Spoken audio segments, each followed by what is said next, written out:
Hey everyone, Cassie Draws here and welcome to today's video. Today I'm going to teach you how to paint this gorgeous cockatiel portrait using acrylic paints, so let's go ahead and get started. So the first step in our painting is to go ahead and get our preliminary base layer down onto our canvas. So for my base, I'm using a small filbert brush and I've watered down my base colors for this cockatiel quite a lot. So you can see here that they are very translucent. This yellow, orange for the cheek area, and then of course the gray as well for the beak and the body. I'm not worried about any details at this point, just wanting to get a really nice base layer down so I'm not working on a blank white canvas. So while that's drying, I'm just going to go ahead now and work on the eye of the subject. I always like to get the eye done first, as for me personally, this kind of sets the tone for the portrait and really gives this cockatiel its personality. So I'm going in with a 000 or a 0 round brush. I'm working on a much smaller canvas, so these brushes worked perfectly for this area.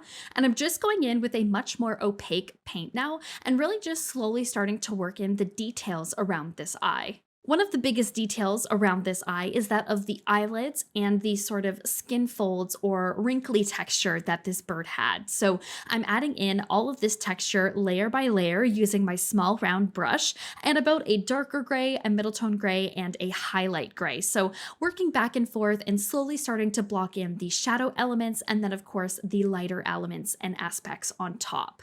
The last step will be to add in a little bit of a catch light and then of course a nice soft glaze for this cockatiel's reflection.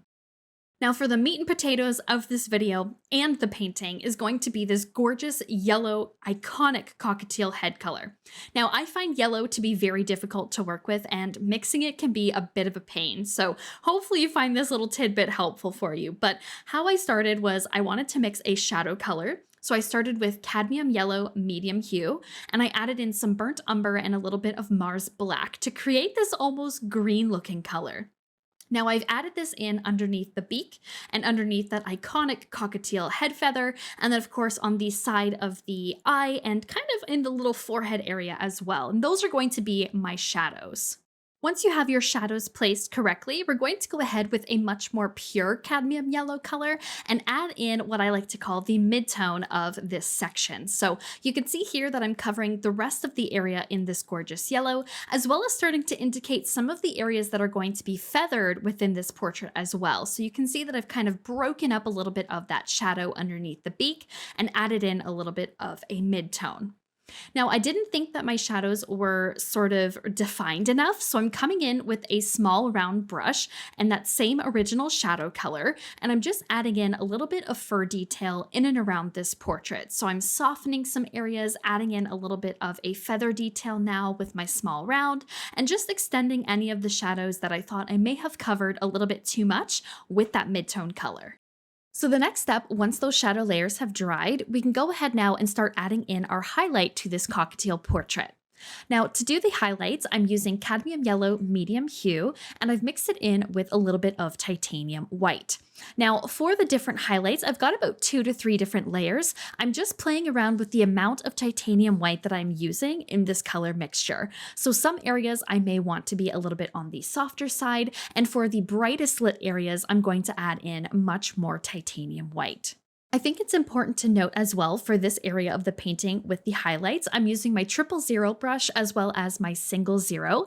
And the reason why I'm using this size brush is because this canvas is a little bit smaller.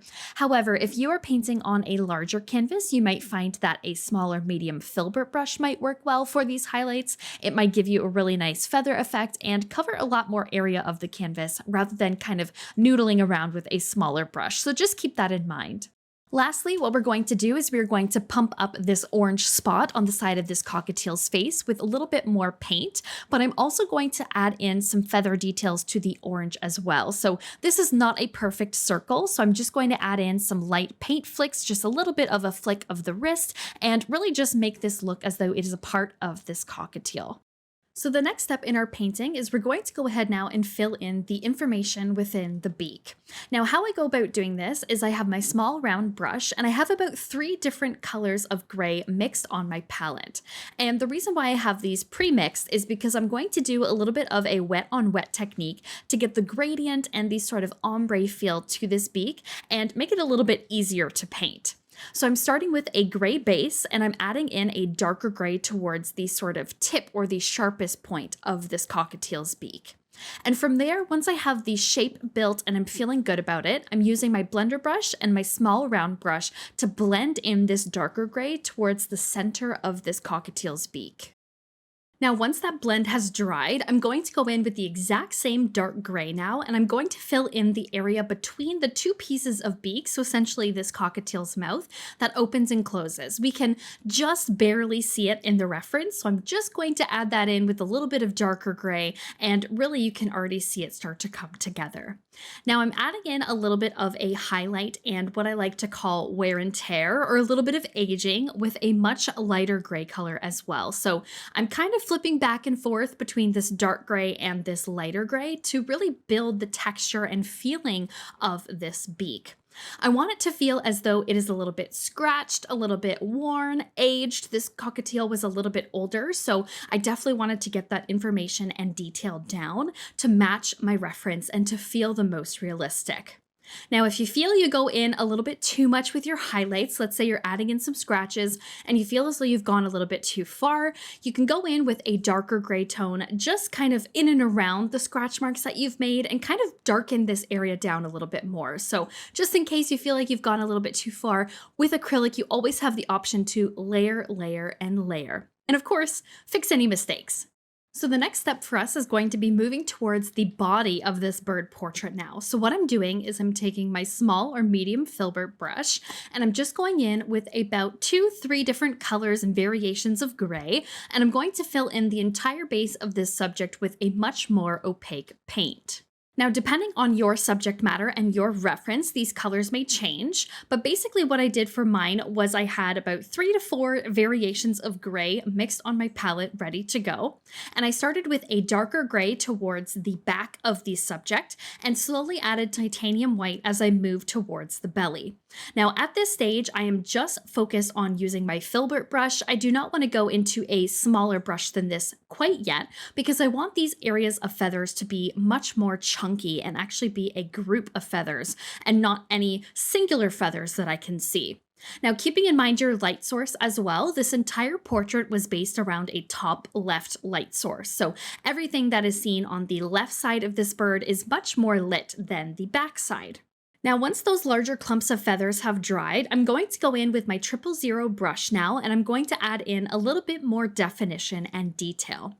So I want to make sure that when I'm painting in these details that I don't cover over all of my hard work that we've completed so far.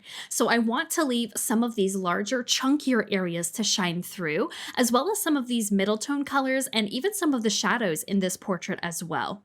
If I were to come in and sort of overdo it with my highlight, this cockatiel might look way too light than my actual reference. So I want to be very careful and very choosy of where I put this highlight. And if you ever feel, again, if you go a little bit too light with this, you can always come in with your darker color, or even using a glaze over top would be a great strategy to kind of darken or soften some areas on this cockatiel. Now, the last step in our painting is what I like to call the highlights and the finalization stage. And basically what I'm going to do is I'm going to go around this entire portrait and adjust any areas that I feel need a little bit of extra love. So for example, when acrylic dries, a lot of times there is a slight little bit of a color shift. A lot of times it will dry just a touch darker than it was when you painted it while it was wet. So I like to go in with a little bit more of a highlight to really just create some nice contrast and some nice visual elements as well. I have really been loving some rim lighting, so I've just been putting a little bit on this cockatiel as well, and just going around and adding in any little details that I see that I may have missed in the first pass.